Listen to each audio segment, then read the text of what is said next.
बिहार मैं हूं आपके साथ अलीम अतहर। शुरुआत बड़ी खबर से करेंगे। बिहार के सियासत से जुड़ी बड़ी खबर। बिहार में कैबिनेट विस्तार कब होगा, इसको लेकर सवाल कई दिनों से लगातार जारी है, लेकिन जल्द ही इस पर अब विराम लगने वाला है, क्योंकि सूत्रों के हवाले से खबर यह आ रही है कि 15 मार्च को बिहार में मंत्रिमंडल विस्तार हो जाएगा। वजह भी साफ है, कुछ ही दिनों में लोकसभा चुनाव की तारीखों का ऐलान भी हो जाएगा। इस ऐलान के बाद आचार संहिता लागू हो जाएगी, फिर कैबिनेट का विस्तार होना मुश्किल है। ऐसे में उम्मीद जताई जा रही है कि आचार संहिता लगने से पहले नीतीश कैबिनेट का विस्तार हो सकता है। इन सब के बीच सूत्रों के हवाले से नई खबर यह आ रही है कि कैबिनेट विस्तार को लेकर आज ही मंत्रियों के नाम भी फाइनल हो जाएंगे।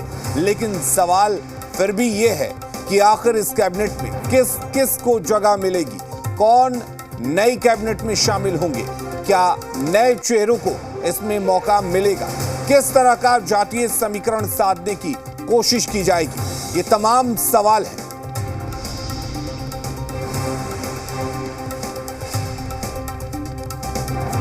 तो लगातार कब से कयास लगाए जा रहे थे, सवाल पूछे जा रहे थे कि आखिर नीतीश कैबिनेट का विस्तार कब होगा। तो अब खबर यह आ रही है कि जल्द ही नीतीश कैबिनेट का विस्तार कर लिया जाएगा। बिहार में मंत्रिमंडल का विस्तार 15 मार्च को हो सकता है। कौन कौन से चेहरे शामिल होंगे, किन नामों को इस कैबिनेट विस्तार में शामिल किया जाएगा, इस पर भी आज अंतिम मुहर लग जाएगी। ऐसे में सवाल कई हैं कि किस तरह के चेहरों को मौका दिया जाएगा। क्या पुराने चेहरों को बीजेपी या जेडीयू रिपीट करेगी, या फिर नए चेहरों को मौका दिया जाएगा, क्योंकि इस बार दोनों डिप्टी सीएम बदल दिए गए। तो क्या अब मंत्रियों के चेहरे भी बदले जा सकते हैं? कई ऐसे सवाल हैं जिनका जवाब जल्द मिल सकता है, क्योंकि आचार संहिता लगने वाली है और आचार संहिता लगने से पहले बिहार में मंत्रिमंडल का विस्तार हो जाए, इसकी कोशिशें लगातार जारी हैं।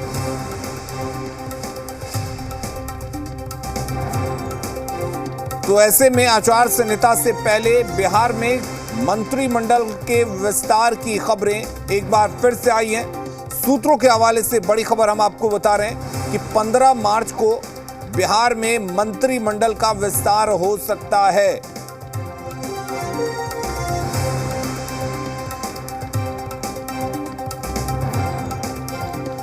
तो बड़ी खबर आपको बता दें, 15 मार्च तक या 15 मार्च को बिहार में मंत्रिमंडल का विस्तार हो जाएगा।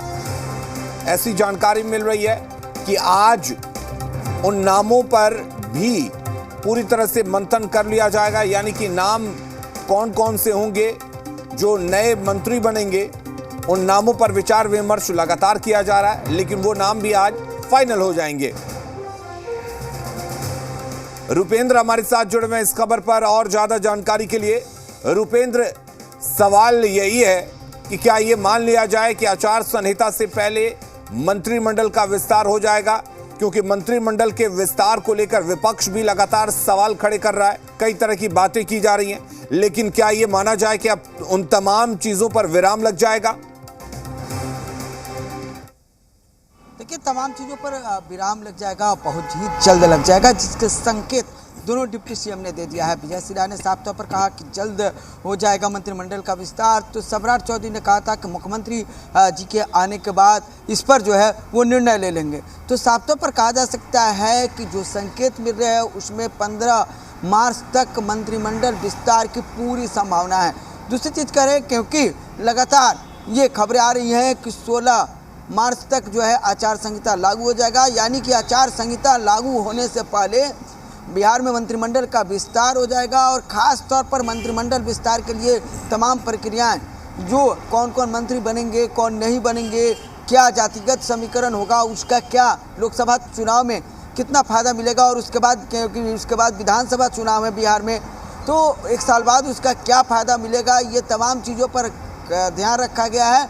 और जहाँ तक जो है संपर्क साधा जा रहा है, और इसको लेकर जो है आप दिल्ली में बैठक भी हुई है। तो इसके बाद जो है साफ तौर पर यह है कि मंत्रिमंडल का विस्तार जो है आचार संहिता लगने से पहले हो जाएगा। जी बिल्कुल रुपेंद्र, अगर आपके पास जानकारी हो तो बताएं कि अब जब मंत्रिमंडल का विस्तार हो रहा है तो किस पार्टी से कितने मंत्री बनाए जा सकते हैं?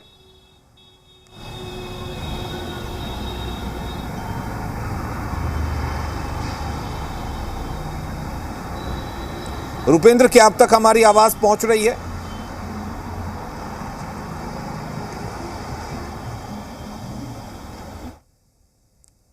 चलिए, रुपेंद्र तक शायद हमारी आवाज नहीं पहुंच रही है। एक बार फिर से हम रुपेंद्र से जुड़ने की कोशिश करेंगे और जानेंगे कि किस पार्टी से कितने मंत्री अब बनेंगे, क्योंकि फिलहाल अभी 8 मंत्री हैं।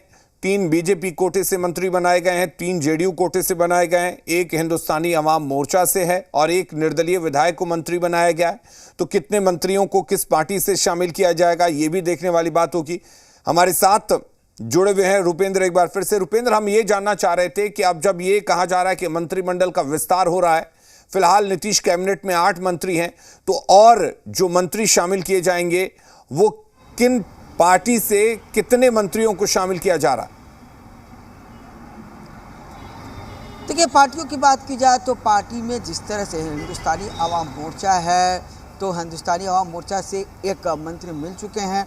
जीतनराम मांझी एक और मंत्री का डिमांड किए हुए हैं। तो देखना यह है कि उनकी बातों को माना जा रहा है कि नहीं माना जा रहा है, क्योंकि लोकसभा का टिकट के लिए भी डिमांड है। तो बीजेपी ने लोकसभा टिकट के देने के लिए फाइनल कर दिया है। तो दूसरी तरफ यह है कि जेडीयू और अब बची बीजेपी, तो जेडीयू और बीजेपी में से जो है बराबर हिस्सों में मंत्री का लिए जो है शपथ लिया जाएगा और मंत्रियों का चुनाव किया जाएगा।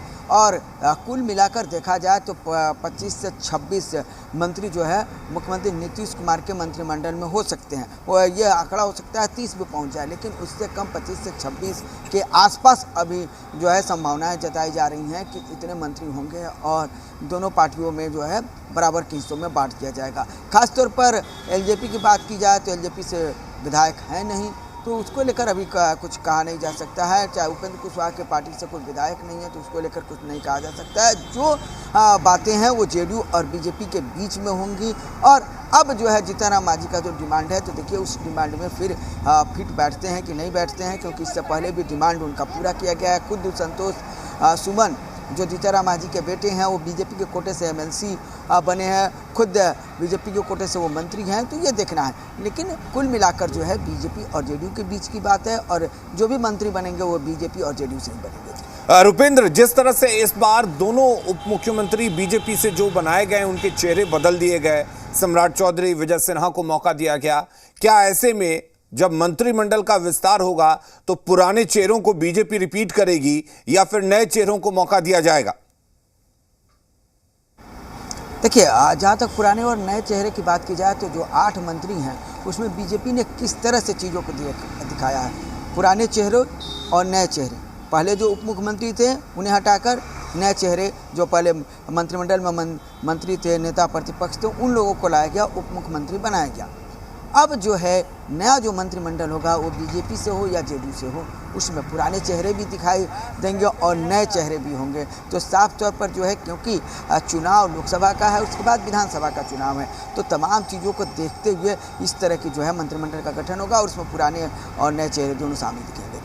रुपेंद्र, एक चीज़ और हम जानना चाहेंगे कि जिस तरह से मंत्रिमंडल के विस्तार की खबरें आ रही हैं कि 15 मार्च तक मंत्रिमंडल का विस्तार कर लिया जाएगा, तो क्या यह भी माना जाए कि इस मंत्रिमंडल के विस्तार के बाद यह भी तय हो जाएगा कि बिहार में लोकसभा की कितनी सीटों पर कौन सी पार्टी लड़ेगी और कुछ उसका इफेक्ट जो है वो इसमें भी देखने को मिल सकता है?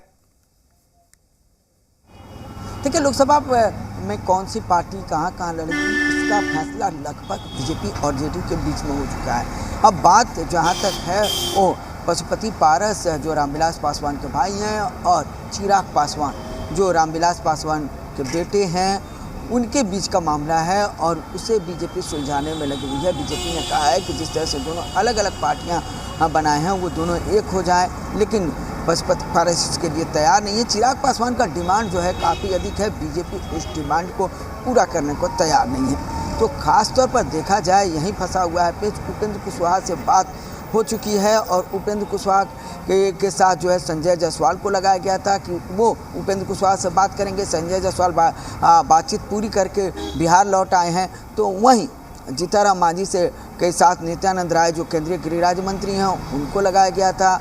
उनकी जो है बातें लगभग पूरी हो गई है। मंगल पांडे जो बंगाल के प्रभारी भी हैं, बिहार सरकार में मंत्री भी रहे हैं, उनको लगाया गया है चिराग पासवान और पशुपति पारस से बात करने के लिए। जो बात जो है अभी बनती नहीं दिख रही है। कल की घटना बताएं तो कल जो स्थिति हुई दिल्ली में कि खुद मंगल पांडे पहले पशुपति पारस जी के पास गए और उसके बाद फिर वो बिहार निवास पहुंचते हैं। बिहार निवास में पवन सिंह, क्योंकि वो बंगाल के प्रभारी भी हैं, पवन सिंह पहुंचते हैं। पवन सिंह से बहुत देर बाद होती है और उसके चलिए बाद रुपेंद्र, बहुत शुक्रिया आपका तमाम जानकारी देने के लिए, तमाम बातचीत करने के लिए। तो ये तय माना जा रहा है कि करीब 15 मार्च तक मंत्रिमंडल का विस्तार कर लिया जाएगा, चूंकि जल्द ही बिहार में और पूरे देश में लोकसभा चुनाव को देखते हुए आचार संहिता लागू होने वाली है।